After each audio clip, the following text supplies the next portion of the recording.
vamos falar de doutrinação e ensino da ciência política. É um tema que eu gosto, que eu acho extremamente importante, que vem marcando meio que o debate político já há um bom tempo aqui no Brasil. Eu lembro do José Dirceu dizendo que o Escola Sem Partido era o maior adversário que eles iriam enfrentar. Eu lembro da polêmica toda do Olavo de Carvalho dizendo que escola sem partido era ruim, que tinha que ser escola sem censura e não sei o quê, e o Bolsonaro que prometeu apoio acabou não dando. Tem essa discussão toda, a gente vai falar disso também.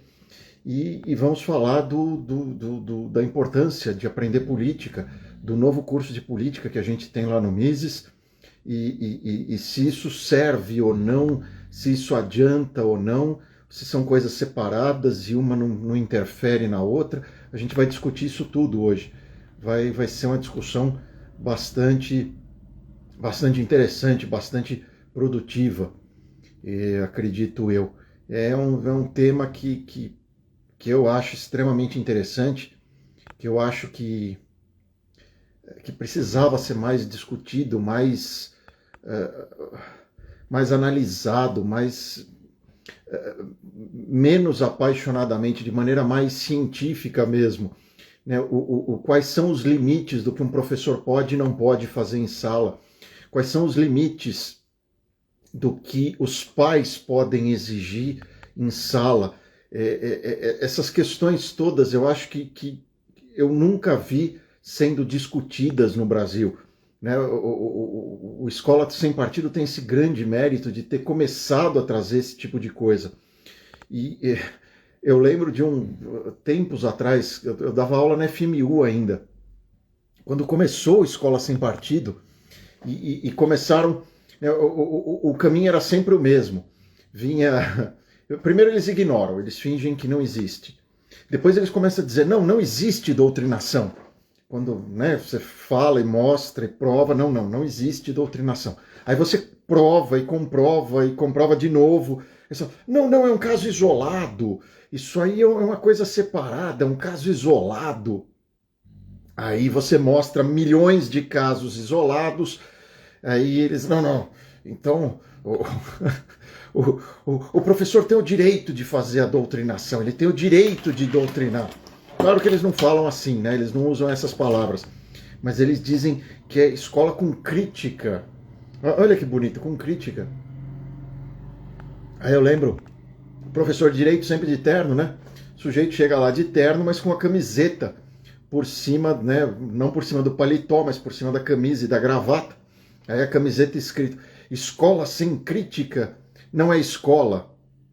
Eu, todo ingênuo, fui falar com ele, professor que eu já conhecia há muitos anos, né? Fui falar com ele. Que legal, parabéns. Uma camiseta a favor do Escola Sem Partido. Ele ficou indignadíssimo. Não, é contra o Escola Sem Partido, é justamente contra o Escola Sem Partido, essa absurdo, essa aberração e não sei o quê. Eu falei, como é contra? Escola com crítica? Você acho que não conhece bem o projeto, né? Não, conheço muito bem, por isso que acho um absurdo, e etc, e não sei o quê. Pois é. Realmente não conhecia, não sabe o que era o Escola Sem Partido. E é sempre aquela coisa, é crítica, mas desde que não seja crítico a ele. É crítico, mas desde que não seja crítico ao que ele está dizendo. Vai ver, né, o quão crítico, o quanto de crítica eles aceitam. Boa noite. Como vai, Ives? Tudo bem? Tudo bem? Prazer. Meu caro, que prazer recebê-lo. O prazer é todo meu. E aí, tudo bem? Fico muito feliz de você ter aceitado o convite. Sou fã seu há muito tempo. Obrigado. E acho que tem muita coisa que a gente precisa discutir. Vamos conversar um pouco. Começa me contando um pouco, por favor, da sua trajetória. Como que foi sua trajetória profissional e como que isso acabou chegando no Escola Sem Partido? Vamos lá. Eu sou advogado e pai de 4 filhos. E fui procurador do Estado de São Paulo até 2018, quando me aposentei. Moro em Brasília. né? Sou casado, vai fazer 40 anos que eu sou casado. E, e sempre acompanhei as crianças assim, na escola, né? Já tenho 9 netos, que meus filhos todos já estão casados e têm já suas famílias, graças a Deus, muito bem, famílias harmônicas, famílias bem-sucedidas, eu acho que já podemos dizer isso. E quando eles eram jovens, crianças, moravam comigo, né? Eu, como pai, atento, sempre acompanhei mais ou menos o desempenho escolar, aquela coisa de cobrar nota. Olha, você tem que estudar mais, você não pode se nivelar por baixo. E sempre aquelas cobranças que um pai costuma fazer em relação aos filhos, né? Com mais ou menos sucesso. Nem sempre a gente é muito bem sucedido nisso. Mas eu comecei a perceber a partir de um determinado momento, né, que as crianças estavam sendo... que tinha gente querendo fazer a cabeça das crianças, né? E era até interessante, Ives, pelo seguinte, porque isso foi útil para que eu conseguisse, a partir desses estímulos, né, feitos por professores, eu conseguisse também tratar de certos assuntos com as crianças e mostrar o outro lado, para eles perceberem que estavam sendo manipulados, que estavam sendo enganados e que não podiam confiar cegamente nos seus professores. O que eu acho fundamental, acho absolutamente fundamental. Eu sempre digo que os pais devem ensinar os filhos a desconfiar dos professores antes que os professores os ensinem a desconfiar dos pais. É fundamental que haja, né, para a educação, é fundamental que haja confiança. Se o seu filho não confia em você, simplesmente você não vai conseguir... Deixa eu arrumar esse telefone aqui. Você não vai conseguir educá-lo, né? Você não vai conseguir... Desculpa. Você não vai conseguir dar conta da educação deles. Então, eu me aproveitava desses estímulos dados pelos professores para poder conversar com meus filhos sobre os assuntos mais diversos. Eu me recordo, num livro de biologia, por exemplo, minha filha era adolescente. Ela não me... Eu estava só olhando o livro. E aí tinha uma ilustração que, infelizmente, na época eu deveria ter tirado uma cópia, mas não fiz isso, onde se dizia o seguinte, que toda forma de amor era válida. Isso no livro de biologia, uma mensagem como essa. Aí eu falei para minha filha, você percebe que é assim? Que não pode certas relações não podem existir, quer dizer, que é aquilo que eles chamam de tabu, que a gente chama de civilização, né? Mas, enfim, sem particularizar nenhum exemplo. Houve um momento em que a minha filha mais nova, que estava na época no 7º ano, se eu não me engano, chegou em casa sabendo do meu interesse no assunto, né? Eu acho até que depois ela se arrependeu. Porque uma confusão na escola, né? E a minha filha chegou, professor de história dela tinha lá a São Francisco de Assis, né? E aí assim, foi o estudo daquilo que depois se tornou.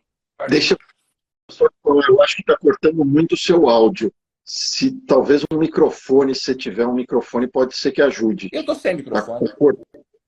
Está cortando com uma certa frequência. Não sei se é só para mim, se o pessoal puder confirmar se é só comigo ou se eles também estão ouvindo, mas está cortando muito o áudio. Será que está cortando? E deixa eu te perguntar uma coisa. Tem como eu compartilhar isso daqui na minha página? Como é que eu faço para... Nossa, eu não tenho a menor ideia. Eu não entendo como funcionam essas coisas. Bom, se alguém souber como eu posso colocar isso na página do Escola Sem Partido, para que as pessoas lá também saibam, embora eu tenha publicado, eu publiquei que a gente ia fazer essa... Qualquer pessoa que estiver assistindo poderá ver que você está... ok. Mas, tá ouvindo agora ou está cortando ainda? Melhorou muito. A Fernanda, obrigado, Fernanda, acabou de... E a Barreto Tobias acabaram de confirmar que estava cortando mesmo também para elas. Então tá bom. Não é só talvez tenha sido do jeito que eu coloquei o iPhone aqui. Mas então aí a minha filha contou que que o professor dela havia feito essa comparação, eu já conhecia o cara, etc. E eu fiz uma carta aberta, eu escrevi uma carta aberta a esse professor, imprimi umas 300 cópias, fui até o estacionamento do colégio, uma escola particular aqui de Brasília, e para cada pai que chegava de manhã, tipo 7 horas da manhã, eu entreguei uma cópia dessa carta aberta para cada pai. E falando assim, olha, vocês estão doutrinando as crianças aqui, não está certo isso. Fiz uma denúncia pública, entrei no colégio, coloquei as cartas, uma cópia de um exemplar de cada uma daquela carta, um exemplar das cartas, na sala dos professores, fiz um esparramo na escola, fiz uma confusão. E, de fato, foi uma coisa que causou um grande impacto na época, dentro da escola e fora da escola também, porque esta iniciativa foi compartilhada na época, havia muitas pessoas que estavam sentindo aquilo que eu sentia e se reconheceram na minha iniciativa, né? Então foi ali o estopim. Isso aconteceu em 2003, em setembro de 2003. Em maio de 2004, está fazendo agora 19 anos, né? 2004, 19 anos, eu criei uma página na internet chamada escolasempartido.org, né? Então, agora completou, dia 14, fez 14 anos, fez 19 anos que essa página foi ao ar, né? E aí, durante muitos anos, e isso eu fiz tudo paralelamente à minha atividade profissional. E durante todo esse tempo, durante boa parte desse tempo, o Escola Sem Partido se arrastou. Não havia, assim, as pessoas conheciam, o pessoal de direita, os liberais, etc., conheciam a Escola Sem Partido, mas não tinha apelo popular, não era uma coisa assim que a gente pudesse chamar de um movimento. Não havia um movimento ainda na época. Até que, em 2014, esse foi o grande salto da Escola Sem Partido, o hoje senador Flávio Bolsonaro me mandou uma mensagem por e-mail, elogiando o trabalho da Escola Sem Partido, que ele conhecia. Ele me falou que é a iniciativa uma das mais importantes que ele já viu na vida, etc., etc., e pediu a minha colaboração para redigir um projeto de lei contra a doutrinação nas escolas. Eu dei aquele tapa na testa, falei, pô, como é que eu nunca pensei em fazer um projeto de lei? Né? A ideia tinha sido do Flávio na época. E aí eu fiz isso. Eu redigi, porque eu tinha já a ideia, que você já deve ter visto na nossa página, de colocar um cartaz nas salas de aula, com 6 deveres do professor. A ideia já existia. E o que eu vinha fazendo? Eu estava em algumas cidades, eu fiz isso em São Paulo, fiz isso aqui em Brasília, não sei se cheguei a fazer em outras cidades, provoquei o Ministério Público para que o próprio Ministério Público constrangesse as escolas a colocar aqueles cartazes nas salas de aula.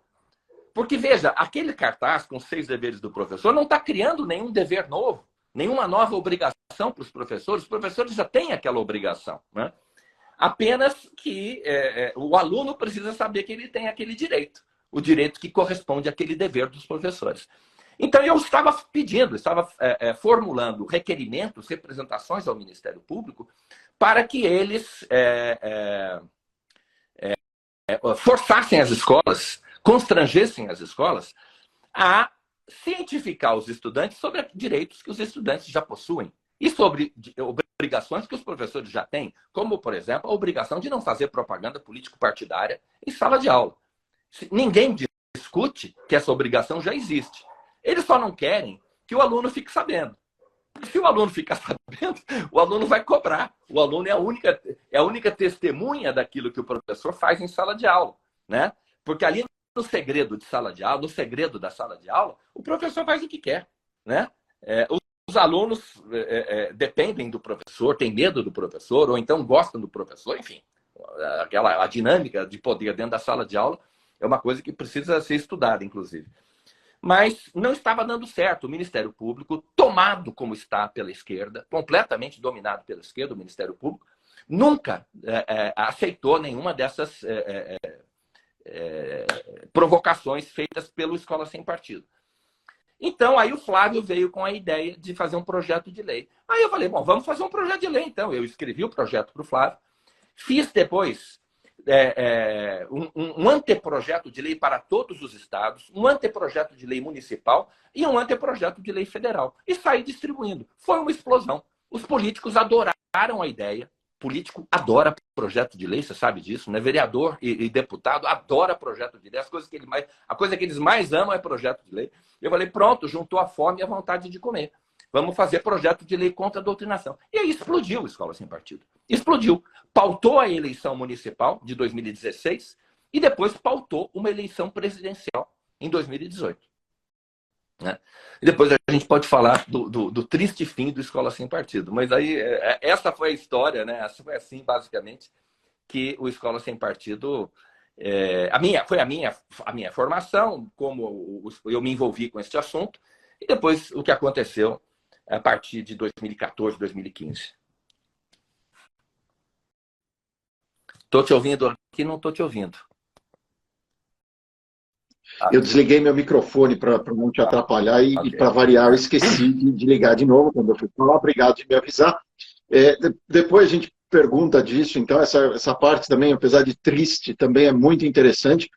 Eu fui professor de Direito na FMU por mais de 20 anos e uma das coisas que eu lembro muito era o pessoal alucinado, raivoso com isso. Eu olhava para eles e dizia, vocês têm medo de um cartaz. Vocês têm noção que vocês estão mostrando que tem medo de um cartaz com 6 regrinhas escritas num cartaz. Eles, não, que absurdo, que não sei o que. Vocês estão com medo de um cartaz, de um pedaço de papel, de um papelão escrito para os alunos. Tudo bem que o aluno de faculdade já é uma coisa diferente, né? Mas eu olhava aquilo, eu dava risada. Eles estavam... A propósito, apenas isso. O Escola Sem Partido, esse cartaz, a gente não defendia a fixação dele nas faculdades. Eu sei. Era só na educação básica, né? Eu sei, mas é que eu dava aula em faculdade. Essa discussão eu vi na faculdade. E eu achava engraçado isso. E eu estava contando, antes do senhor entrar, que uma das vezes eu fui lá na FMU mesmo. E tinha um professor ali, professor de sociologia, que já conhecia há muitos anos, e a gente sempre ia de terno, né? Ele de terno, mas por baixo do paletó, ao invés de só uma camiseta por cima, né, da camisa Escola sem crítica não é escola. Eu cheguei para ele e falei, que bacana, uma camiseta a favor do Escola Sem Partido, que legal, obrigado. Ele ficou enfurecido, ele ficou alucinado. Não é a favor, é contra, que absurdo, é justamente porque isso é um absurdo. Eu falei, Escola Sem Crítica não é escola, realmente, você está correto. Que bacana, eu também apoio Escola Sem Partido. Ele revoltadíssimo, porque era um negócio contra. Eu falei, é crítica, desde que seja a crítica que você gosta. Se for a crítica que você não gosta, se for a crítica que o professor está falando, aí não pode. Ele ficou enfurecido, ele ficou assim meses sem falar comigo, porque eu fui dar parabéns para ele, para a camiseta. Eu falei, não, que legal, a ideia de Escola Sem Partido é justamente essa. O professor não pode fazer o que quiser e o aluno tem direito de criticar o que o professor faz. Escola sem crítica não é escola mesmo, está correto. Ele ficou alucinado, ele ficou enfurecido. O Escola Sem Partido causou, em muitos professores, eu acho, sabe, Ives, causou uma reflexão. Provocou as pessoas. Infelizmente, a maioria preferiu fechar os olhos para não ter que reconhecer abusos que eles próprios estavam acostumados a praticar. É duro você olhar para trás assim e olhar, fazer uma autocrítica e ver que você, em muitas ocasiões da sua vida, foi desonesto, abusou do seu poder, cometeu abuso de poder, tentou manipular seus alunos. Então, para fugir a este acerto de contas com a própria vida, muitos professores fecharam os olhos, preferiram fechar os olhos para a Escola Sem Partido. O que é muito triste. Porque eles se afundam cada vez mais na mentira da sua própria vida profissional, né? Que é um aspecto importantíssimo da vida de cada um, né? Sobretudo para um professor que forma indivíduos, né? Que sei lá, tem muita gente que se espelha nos seus professores. Ele é um exemplo para os seus alunos, etc. Então, eu imagino como a Escola Sem Partido machucou esses professores e ao mesmo tempo, ajudou outros. Ajudou outros. Hoje eu estava conversando com... Eu lembro de muitos relatos. Eu lembro de muitos relatos nesse sentido. Eles falavam, eu abusava dos meus alunos politicamente e eu não me dava conta disso. Incrível Eu isso. estava empurrando uma agenda política para os alunos porque eu fui ensinado desse jeito e eu achava que estava fazendo certo, porque eu estava libertando os meus alunos e não sei o quê. E hoje eu vi dezenas de relatos desse tipo na própria página, nos próprios É muito meios do bonito de Escola ver, com sabe? É um Partido. negócio que me tocou muito. Eu me emociono quando eu vejo um professor dizer assim, olha, obrigado porque você abriu meus olhos para um negócio que eu não estava enxergando. Né? E por que não estava enxergando? Por essa razão, porque ele aprendeu a fazer desse jeito. Porque disseram para ele que era desse jeito que fazia. Não é? Ele, a vida inteira, passou vendo exemplos, né? Professores que ele admirava, que ele amava, que ele tinha aquela admiração. Cara, é isso que eu vou fazer. Eu quero ser professor para fazer o que esse cara faz, aquela admiração. E, no fundo, as pessoas não tinham essa reflexão. Uma reflexão de natureza ética, não só jurídica, né? Mas de natureza ética. Né? Porque o direito, evidentemente, respalda a ética nesse aspecto. Porque você tem, de um lado, um professor que tem o monopólio da palavra. Do outro lado, indivíduos que estão submetidos à autoridade dele, que são imaturos, que são vulneráveis. É óbvio que um professor não pode se aproveitar dessa situação de superioridade, né, intelectual e até de autoridade para impor coisa para os alunos, ou para tentar manipular os alunos, ou para fazer com que os alunos tenham este ou aquele ponto de vista a respeito de questões que são controvertidas, né? Então, eu fico feliz de saber hoje, assim, depois do triste partido, que muita gente ainda conseguiu abrir os olhos para essa realidade. Né? Deixa eu aproveitar um gancho disso. Vamos tentar, ainda que minimamente, definir o que é essa doutrinação, então, que o Escola Sem Partido tentava combater. A gente fala, olha, doutrinação nas escolas, aí eles dizem, não existe doutrinação. Do que nós estamos falando, então? Para a gente saber se ela existe ou se não existe, e como reconhecê-la quando encontrá-la, se é que ela existe. O conceito, Ives, é jurídico. Doutrinação é o abuso da liberdade de ensinar do professor em prejuízo de uma série de direitos dos usuários dos seus serviços, dos estudantes e dos pais. Né? Então, para começar, o direito à educação está na Constituição, artigo 205.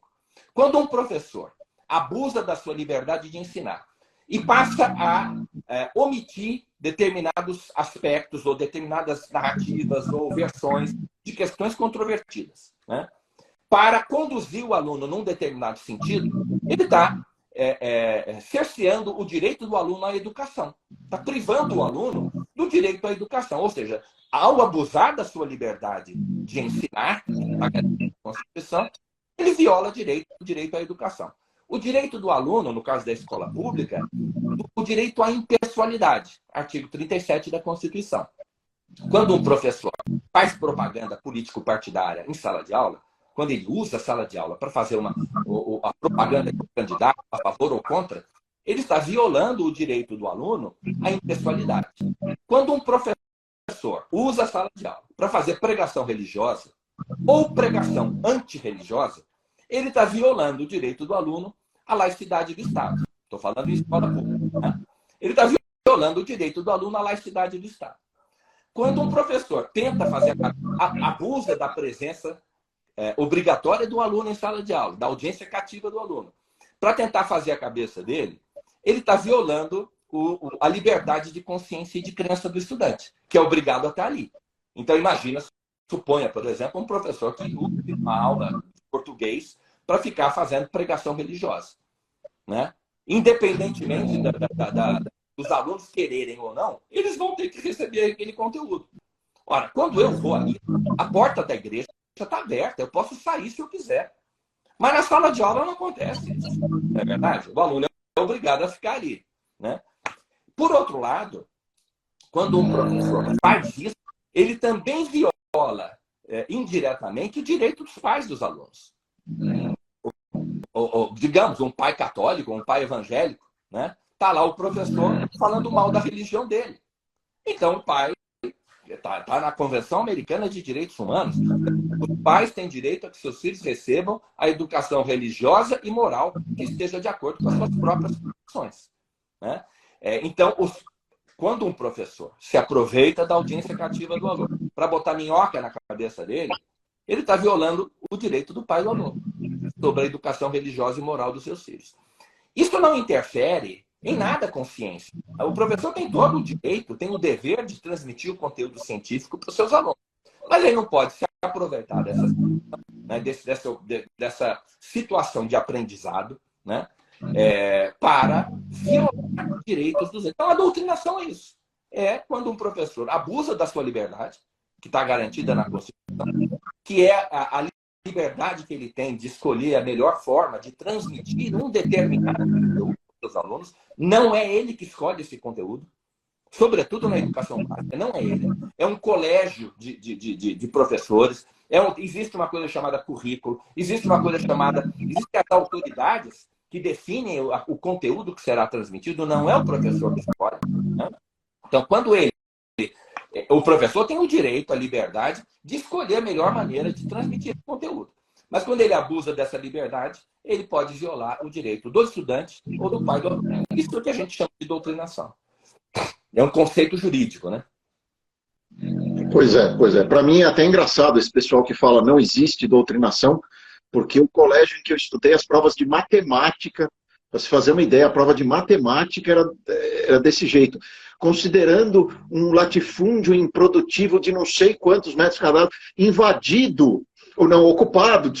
ocupado pelos bravos guerreiros do MST que vão lá e vão contra...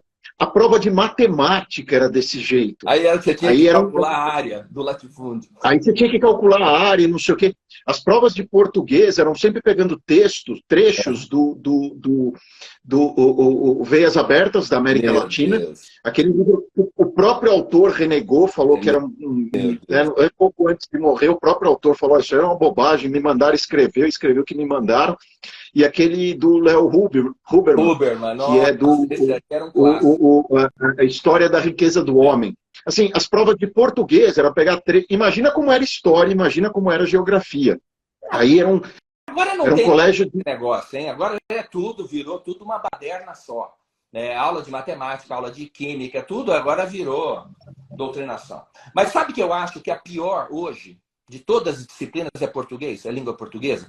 Por causa da liberdade que o professor acha que tem de escolher os textos. Outro dia eu peguei, por exemplo, já faz algum tempo, uma prova de português de um colégio de Belo Horizonte, colégio católico de Belo Horizonte, acho que Santo Agostinho, se não me engano, se não for. Eu não me lembro qual que era o colégio, não quero falar também, porque não me lembro o nome. E na prova de português, a professora colocou um texto daquele menino, o Gregório do Vivier, assim, esculhambando o Bolsonaro, esculhambando a direita, etc. Era um texto. Os alunos tinham que responder perguntas de português sobre o texto. Entendeu? Olha o truque, olha a malandragem, né? Pois é, esse colégio que eu estudei era um colégio de padres, a coisa era realmente muito pesada. De quinta-feira, a primeira quinta-feira do mês tinha missa, e aí antes de você entrar na missa, os padres diziam, olha, se você não for socialista, você não pode ser cristão. Você não acha que Jesus é o modelo que tem de ser seguido? Então, Jesus era comunista. Então, se você quer seguir Jesus, você tem de ser comunista. Isso foi, assim, na minha infância, isso é, sei lá, 40 anos atrás, 30 e tantos anos atrás. Imagina hoje como é que não é, né? Aí a pessoa vem e fala, não existe doutrinação. Eu falo, filho, você está me dizendo que eu não existo, minha história não existe, minha infância não existe, eu não existo. É isso que você está me dizendo. Mas sabe que eu acho interessante isso também, Ives, pelo seguinte. Ainda que não houvesse doutrinação, ainda que, digamos por absurdo, né, que não existisse doutrinação, mesmo assim, os alunos teriam o direito de conhecer os seus direitos. O aluno teria o direito de saber que aquilo é uma conduta ilícita, né? Por que eu digo isso? Porque o ECA, e na Constituição brasileira, e também no ECA, existe aquele princípio da proteção integral e prioritária, né, da criança e do adolescente. Então, diz o artigo 70 do ECA, diz assim, é dever de todos prevenir a violação dos direitos da criança e do adolescente. Então, nós não podemos esperar que a violação do direito ao adolescente, à intelectualidade, ao pluralismo de ideias, o direito dele à liberdade de consciência. Não podemos esperar que haja a violação desses direitos. Nós precisamos prevenir a ocorrência dessas violações. Então, ainda que não houvesse nenhum caso de doutrinação, que obviamente existem toneladas de provas, toneladas e toneladas, né? Mesmo assim, aquele cartaz deveria em todas as salas de aula. Por quê? Para prevenir a ocorrência de violação do direito da criança e do adolescente. Então, é claro que a única coisa que explica o desprezo pelo direito da criança e do adolescente é o interesse dos partidos de esquerda, das organizações de esquerda e dos sindicatos de professores, que não querem fiscalização nenhuma em sala de aula. Eles não querem ser fiscalizados de maneira nenhuma, né? Eles querem prestar um serviço que é um dos piores do mundo, sabemos disso pelos testes internacionais. Eles querem continuar prestando esse serviço sem nenhuma fiscalização, né? Para que eles não possam ser cobrados. E em prejuízo de quem, Ives? Das crianças e dos adolescentes. Isso é um crime o que esses caras estão fazendo com o respaldo da sociedade brasileira, dos políticos, das autoridades, dos governadores, dos prefeitos. Ninguém tem coragem de meter a mão nesse vespeiro. O Escola Sem Partido, eu vou falar, eu tive coragem de meter a mão no vespeiro porque eu não sabia que era um vespeiro. Quando eu comecei em 2004, eu não sabia onde eu estava me metendo. Depois é que eu depois é que eu entendi a gravidade do problema. Mas aí já era tarde, eu já estava até aqui enfiado nesse assunto, né? Mas hoje ninguém mais quer saber disso. Ninguém mais quer saber. Abandonaram totalmente. Eu espero que não. Espero que essa parte do diagnóstico esteja equivocada. Aliás, os políticos só não abandonaram totalmente esse assunto porque a doutrinação se transformou na indústria da seca da direita. Vale a pena hoje você postar vídeo denunciando, fazendo escândalo. Olha aí, eu estou defendendo a doutrina, eu estou defendendo as crianças, estou defendendo as famílias. É a indústria da seca da direita. Ninguém quer resolver o problema. Eles querem lucrar politicamente com esse problema. Da mesma forma que se lucrava, e ainda se lucra, eu acho, com a seca no Nordeste. Poxa vida. Então, pois é, a gente volta e meia vê denúncias e acha, pô, então o movimento ainda está vivo. Você está dizendo que não, é o contrário, é usar politicamente, mas deixar ele bem vivo ali para continuar.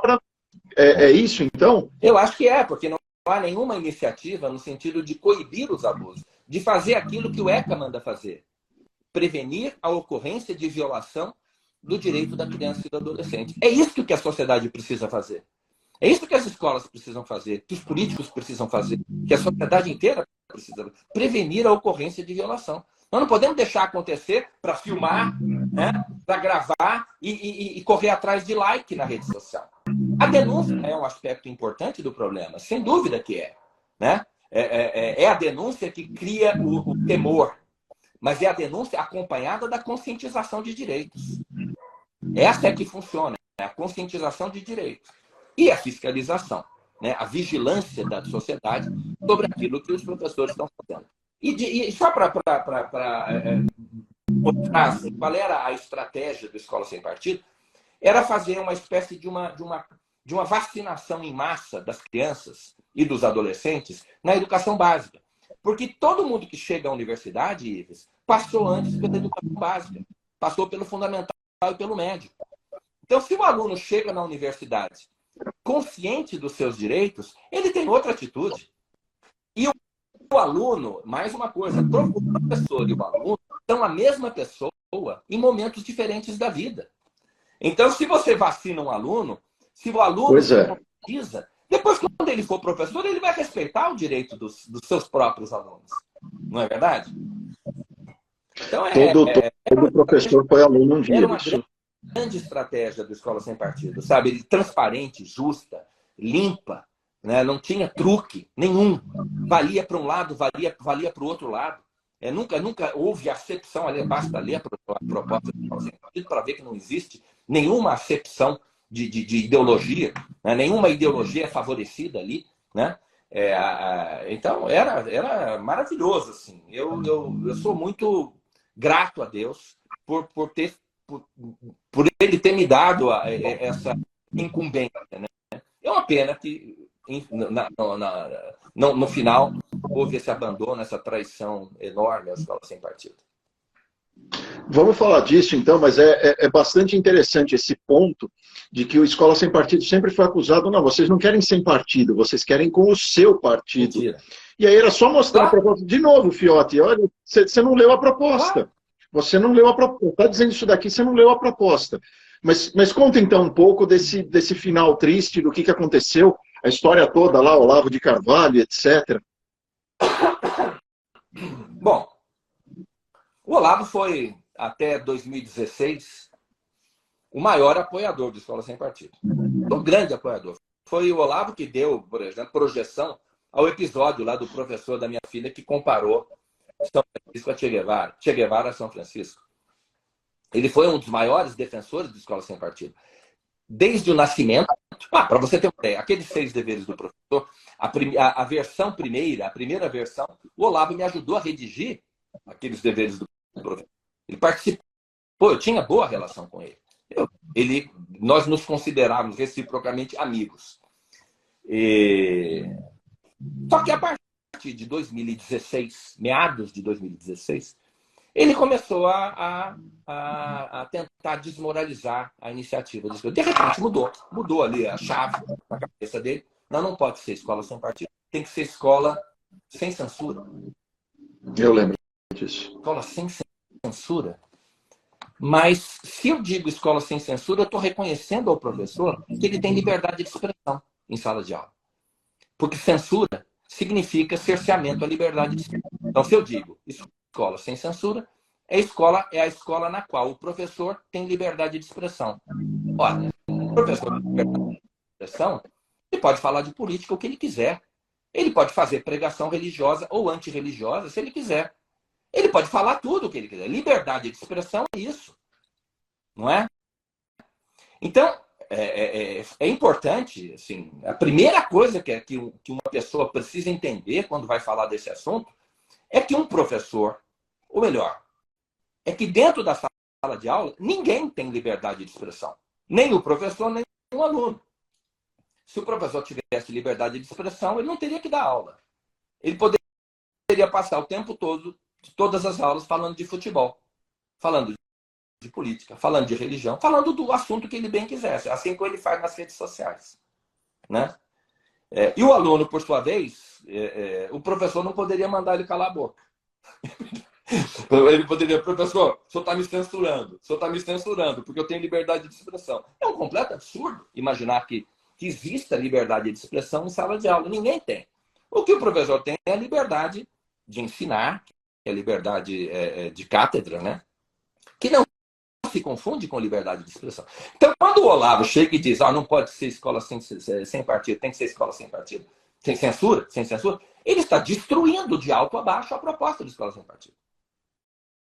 Então, tem um dever do professor. Um dos deveres do professor era: o professor não fará propaganda político-partidária em sala de aula. Ora, mas se é escola sem censura, ele pode fazer. Né? Dizia lá, o professor respeitará os direitos dos pais, o direito dos pais sobre a educação religiosa e moral dos seus filhos. Se ele tem liberdade de expressão, ele não precisa respeitar. Ele fala o que ele quer. Então, é um absurdo imaginar que um professor possa ter liberdade. Eles sabem que eles não têm liberdade de expressão em sala de aula. Mas esse era o ponto. E o Olavo, a partir de 2016, começou a solapar a credibilidade da Escola Sem Partido. A fazer um movimento de sabotagem, de tirar acabar com a credibilidade da iniciativa, né? Por que ele fez isso? Eu acho que... Eu não sei. Eu não sei. Eu imagino que o Olavo pensava assim. O que nós precisamos aqui é de espaço para debater. O Olavo foi muito bem sucedido no enfrentamento que ele fez nas redes sociais e na cultura, na arena cultural. Ele foi muito bem sucedido nisso. Eu acho que ele queria fazer a mesma coisa dentro do sistema educacional, onde as regras são completamente diferentes, né? Onde não existe e não pode existir liberdade de expressão. Não pode existir, né? E se existir, quem ganha é a esquerda, vai ser um tiro no pé. Porque lá você não tem, você não pode, você não consegue entrar numa sala de aula, um professor de direita, por exemplo, né, não pode forçar a sua entrada numa sala de aula para debater com o professor na frente dos alunos. Não existe essa possibilidade, né? Então, como é um sistema fechado, no qual a entrada não é permitida, não é como uma rede social onde eu abro a minha uma conta, eu crio uma conta na rede social. O professor Ives criou uma conta na rede social e ele lá fala o que ele quiser e as pessoas vão segui-lo se quiserem segui-lo. Não é assim que funciona na sala de aula. Então, eu acho que ele raciocinou errado. Ele pensou errado. Ó, não vai dar esse sistema. E se fosse possível, se uma escola sem censura fosse possível, seria uma monstruosidade pedagógica. Além de ser um tiro no pé do ponto de vista político, uma vez que 99% do sistema de ensino está nas mãos da esquerda, seria uma desgraça do ponto de vista pedagógico. Porque ia politizar completamente as escolas, né? Os alunos iam começar a se matar, o professor não ia conseguir dar aula de jeito nenhum, ia ser um inferno, um caos, né? Ia ser a politização total da educação. E nós não podemos... qualquer pessoa com um pingo de responsabilidade não pode permitir esse nível de politização do sistema educacional. Então, ele começou a fazer esse trabalho de desmoralização das escolas sem partido. Foi feito ao longo de 2 anos, de 2016 a 2018. Quando o Bolsonaro se elegeu, com a promessa de implantar o escola sem partido, promessa solene. Eu lembro bem de implantar disso. a escola sem partido. E quando ele se elegeu, a primeira coisa que ele fez? Entregou a chave do MEC na mão do Olavo de Carvalho. Entregou a chave do MEC. E aí o MEC, o Olavo, indicou o professor Ricardo Vélez, né? Na época, e foi a partir daquele momento que o próprio Bolsonaro foi convencido da ideia do Olavo, de que, em vez de uma escola sem partido, era preciso ter uma escola com todos os partidos, e aí, portanto, também o partido do Bolsonaro. E aí era isso que ele queria, foi isso que fascinou o Bolsonaro, foi vamos dizer assim, a imagem de que ele poderia, a ilusão de que ele poderia também usar as escolas para promover o anticomunismo, para falar mal da esquerda, para isso. Não vai fazer isso. Porque para cada professor de direita tem 30, 40 que são de esquerda. Então não vai conseguir fazer isso. E na sala de aula, como a gente fala, o professor faz o quê? Então, a partir daí houve foi um processo assim de boicote. A direita passou a boicotar o Escola Sem Partido. Políticos que foram eleitos com a bandeira de Escola Sem Partido passaram a boicotar o movimento. E aí foi um processo assim, de esvaziamento. Eu percebi nitidamente que o Escola Sem Partido estava sendo esvaziado. E em agosto de 2020, né, eu, reconhecendo esse fato, me afastei do movimento em sinal de protesto a esse boicote, né? E fiquei acho que até fevereiro ou abril, acho que abril de 2022, eu desativei as páginas, voltei no Twitter, em ano passado, faz um ano, eu voltei para o Twitter, e agora este ano eu reativei a página no Instagram. Para quê? Com que objetivo? Eu não tenho força política, liderança política, para ressuscitar o movimento Escola Sem Partido. Eu sei que eu não tenho força política para isso. Não tenho liderança para isso. Então, a minha intenção é compartilhar o conhecimento que eu tenho nesse assunto, que é a experiência que eu adquiri durante esses 20 anos, praticamente, né? Estudando esse assunto, refletindo, conhecendo uma imensa casuística, né? Eu acho que eu sou uma das pessoas no Brasil que mais conhece esse assunto. Quero compartilhar esse conhecimento e quero manter viva a memória do Escola Sem Partido. Pelo menos a memória. Porque o que a direita quer fazer hoje é apagar o Escola Sem Partido da história. A direita se uniu à esquerda para apagar o Escola Sem Partido da história. Essa é a triste verdade. Uma mensagem sua que eu lembro de ter visto e que me deixou bastante triste também, é uma pessoa perguntando o que é preciso para retomar a Escola Sem Partido. A sua resposta, se não me engano, eu só preciso de volta de 300 mil seguidores ou 400 mil seguidores. E aí embaixo, ou seja, impossível. Impossível. É isso mesmo? Depois desse tempo aí de reflexão e de talvez... A gente só precisa de alcance. O Escola Sem Partido só precisa de alcance. Alcançar, conscientizar um número... Se nós tivermos, vamos dizer, eu publiquei isso faz um ano mais ou menos, se eu tivesse o número de seguidores da Anitta, acabava a doutrinação no Brasil. Se a Escola Sem Partido tivesse o número de seguidores da Anitta, era over, a gente ia ganhar a parada. Porque conscientização... Então vamos começar a cantar funk, então. Que tal? Ou vamos fazer uma dupla caipira, não sei, um sertanejo, um funk aí, sei lá. Aí, pô, eu achei que ia ser mais difícil. Só isso eu invento algum funk. Hein? Que tal? O funk de Hayek, Mises, sei lá, se não acharem que isso eu merecia, eu bolo alguma coisa.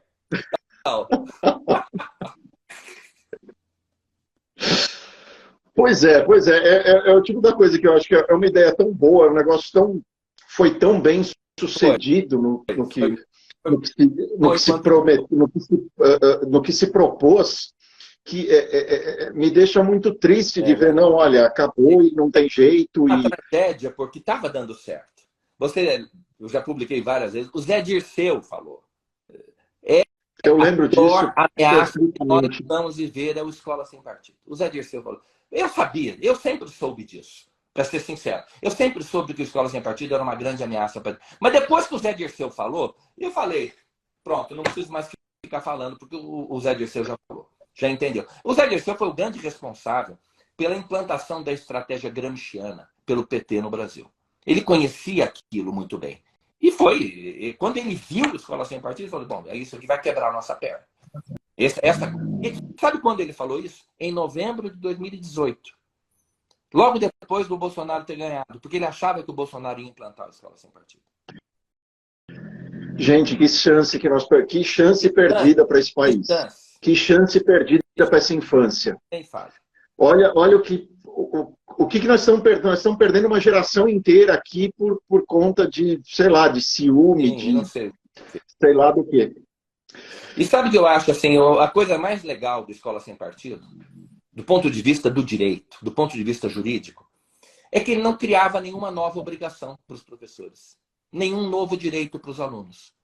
O que o Escola Sem Partido... Não precisava mudar nada, né? Não precisava inventar roda, não precisava... Então, olha só, qual era a proposta? A proposta simplesmente traduzia para uma linguagem mais simples aquilo que já está na Constituição. Se você pegar um menino de 15 anos, 16 anos, falar para ele assim, você tem direito à impessoalidade na administração pública. Ele não vai entender. Mas se você falar para ele, professor não pode fazer propaganda político-partidária em sala de aula, que nada mais é do que a aplicação desse princípio constitucional ao ambiente da escola. Isso o aluno é capaz de entender. Então o Ives, o Escola Sem Partido era uma proposta, um projeto de cidadania. Cidadania no sentido de fazer com que o cidadão tenha consciência dos seus direitos. Se você não tem consciência dos seus direitos, você não consegue exercê-los. Você não consegue sequer saber se esses direitos foram violados ou não. Se o aluno não sabe que tem direito à impessoalidade, né? Ele não vai saber que esse direito foi violado quando o professor fizer propaganda político-partidária em sala de aula. Então é preciso... Pois é. O projeto é um projeto de cidadania. Tão importante isso, né? Tão importante. Pois é. Pois é. Deixa eu usar isso, então, já para encaminhando para fechamento, usar isso de gancho para te perguntar o que você acha de ensino político como antídoto para a doutrinação. A gente está agora lá no Mises com um curso novo, um curso básico de política, que sempre pediam para a gente, pô, vocês têm pós-graduação e tal, mas e para quem está começando? E também sempre pediam, pô, me dá indicação de livro, eu quero começar a entender política. Nós juntamos as duas coisas. Fizemos um curso básico de política, que também é um clube do livro. Quem tiver interesse, procura lá no site do Instituto Mises, tem lá cursos, é o clube do livro. Um dos motivos da gente criar isso é que talvez a pessoa aprendendo política, aprendendo o básico de política, quando vier alguém tentando empurrar para ele um ensino que é de política, mas que ele está disfarçando, que ele está contrabandeando numa aula de português, que é uma opinião política, mas que ele está contrabandeando como se fosse um fato de história, ele talvez consiga identificar isso e falar, ah, não, comigo não. E eu parto muito da minha própria experiência, porque eu tive esse colégio em que eu fui, em que tinha essa doutrinação assim, absurda, pesadíssima, dos padres, do professor de matemática, que dirá então né, de história e geografia. Mas eu já tinha um conhecimento prévio, de novo, minha gratidão eterna, nunca vou cansar de dizer ao Henry Maxud, graças à revista Visão, que eu li ainda criança. Então eu já tinha uma visão de um monte de coisas. Então, para os meus colegas, eles iam, né, o professor vinha e dizia, não, Che Guevara é maravilhoso e não sei o quê, e ensinava isso como se fosse uma verdade, eu já conseguia enxergar, não, isso é uma opinião, não um fato. Você concorda com isso? Você também tem essa visão ou não? O caminho é outro? O que você acha? Eu concordo 100% com isso. Essa formação talvez não possa ser dada no sistema público de ensino. Mas, claro. Num curso como esse do Instituto Mises, por exemplo, é absolutamente necessário que isso aconteça para a sociedade, para as crianças, para os jovens, conhecerem aquilo que eles não escutam na escola, aquilo que eles não vão ouvir na escola de jeito nenhum. Então, é fundamental que eles conheçam o outro lado, infelizmente, eles não vão escutar isso dentro da escola de um professor que tenha a cabeça no lugar, que tenha a cabeça equilibrada, e que mostre para ele os dois lados. Olha, isso aqui é uma matéria controversa. Há muitos pontos de vista. Eu vou falar sobre os pontos de vista a respeito, por exemplo, sei lá, quando houve a quebra da Bolsa em 2029, em 1929. Esse é um exemplo claro que poderia ser abordado, que deveria ser abordado, sob várias perspectivas. É um assunto complexo. Você tem opiniões muito válidas dos dois lados. Opiniões que se contrapõem. E quando o aluno conhece os dois lados, ele vai ver, putz, esse negócio é mais complicado do que eu pensava. Né? Então, eu acho fundamental que iniciativas como essa do Instituto Mises se multipliquem. Né? Agora, elas são iniciativas que vão... Você não vai dar uma aula de... Aliás, você vai fazer a crítica do marxismo. Dentro desse curso, você pode fazer, olha, vai apresentar o marxismo da forma mais honesta possível, sem fazer aquilo que a esquerda faz, né? Que fazer de palha, né? Você apresenta o seu objeto da forma que eles apresentariam e depois faz uma crítica. Olha, a crítica é essa. Um modelo, eu acho, dessa pedagogia, digamos assim, é São Tomás de Aquino. Né? Mostrava colocava um problema, colocava as objeções a esse problema e depois dava as suas respostas. E fazia isso com a maior honestidade e com a fé possíveis. Eu acho que é isso aqui, o modelo deve ser esse. E não subestimar a complexidade dos problemas. Né? Procurar estudá-los para não simplificar o que não é, né? E não enganar os alunos. Sobretudo, não manipular os seus alunos. Esse é o grande objetivo, e eu acho que esse trabalho do Mises contribui para que os alunos não sejam enganados pelos seus professores. Tá certo. Agora, assim como o trabalho de conscientização do Escola Sem Partido era importante para que o aluno, ao ver que o professor de português botou um texto do Gregório do Vivier numa prova, para que ele consiga identificar aquilo como sendo um ato abusivo, um ato ilícito por parte do professor. Conscientização é tudo, né? Nós queremos conscientizar o aluno para que ele não seja enganado, não seja ludibriado, não seja manipulado pelo seu. Pois é, por isso que eu sempre falei, a frase escola sem crítica não é escola, a frase a favor da escola sem partido. Você tem de poder saber, entender isso e criticar, ó, professor, isso aqui é propaganda disfarçada. Você está contrabandeando num texto numa prova de português, você está contrabandeando a sua visão política aqui dentro. Contrabandeando a opinião do professor naquilo que parece fato, mas é opinião. O que eles estão fazendo, assim, com o negócio da ideologia de gênero, é tão covarde, é tão desumano o que eles estão fazendo, querendo enfiar isso na cabeça das crianças. Olha, é brutal, é brutal. Né? E com as consequências que nós estamos vendo agora. Outro dia saiu uma matéria no G1 sobre crianças que estão fazendo transição de gênero no Hospital das Clínicas em São Paulo. Crianças de 8 anos de idade. Isso é doentio. Isso é doentio. É assustador. Isso é assustador. É um negócio, quer dizer, a criança não tem maturidade para escolher a própria profissão ainda, ninguém discute isso, mas ela tem maturidade para mudar de sexo. É uma coisa de louco, de fazer. É uma loucura isso, é uma loucura. É realmente um negócio assustador. É uma coisa assim. E depois vem o arrependimento, vem o remorso. Cara, eu não sei. Pois é, tem inúmeros casos de crianças que dizem, isso aí, né, agora eu não, né, como voltar atrás, etc. É realmente assustador. Eu vou abrir para pergunta, se alguém quiser fazer pergunta aqui, eu acho que eu consigo ler. Essas letrinhas pequenininhas, eles fazem de maldade para os velhinhos, que nem eu. Né? Olha só. Se alguém quiser fazer perguntas, então... Acho que não, ou travou aqui. Vocês estão vendo aqui.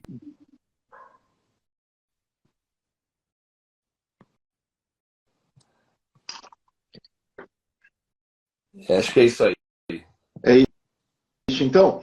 Miguel, suas considerações finais, antes do meu enorme agradecimento a você por nos dar o prazer dessa live, compartilhar tanto conhecimento e tanta esperança, ainda que as coisas tenham saído desse jeito. Eu estou otimista, de fato, assim, mas eu luto contra o meu pessimismo. Eu tento lutar contra o meu pessimismo porque não vejo assim uma solução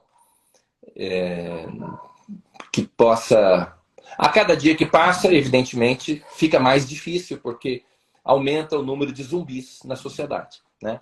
Os zumbis de esquerda, a esquerda domina o sistema de ensino, por mais que iniciativas como essa do Instituto Mises se multipliquem, nós nunca vamos ter 180 mil escolas com 40 milhões de alunos. 40 milhões de alunos é o número de alunos no país inteiro. Né? Espalhado em todos os municípios do país. Então, a máquina de propaganda da esquerda, nós não temos como competir com. A única solução é enterrar a máquina. E nós podemos enterrar, porque nós somos mais numerosos. Nós somos os 40 milhões, eles são apenas 2 milhões, menos de 2 milhões, que são o número de professores que existem no Brasil, na educação básica. Então, vamos dizer, eu acho que mais de 50% são que doutrinam, conscientemente ou não. Então, nós temos um exército de militantes em sala de aula. Mas nós somos mais numerosos, nós somos os usuários dos serviços que eles prestam. Se nós formos cidadãos, mas para isso seria necessário que nós tivéssemos consciência dos próprios direitos, nós seríamos consumidores exigentes dos serviços que eles prestam. E aí você muda completamente a realidade. Né? A relação de força. O aluno se torna consumidor, exigente, consciente dos seus direitos. Ele não vai ser manipulado, ele não vai ser feito de bobo pelos professores militantes. Era isso que estava acontecendo, mas infelizmente foi uma onda de conscientização abortada pela burrice, abortada pela inveja, pelo ciúme, pela vaidade, lamentavelmente.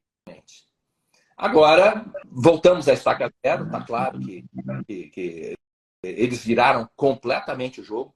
A esquerda nunca avançou tanto como há 4 anos. Né? E agora resta a nós ficar pensando, o que nós vamos fazer agora? O que nós vamos fazer?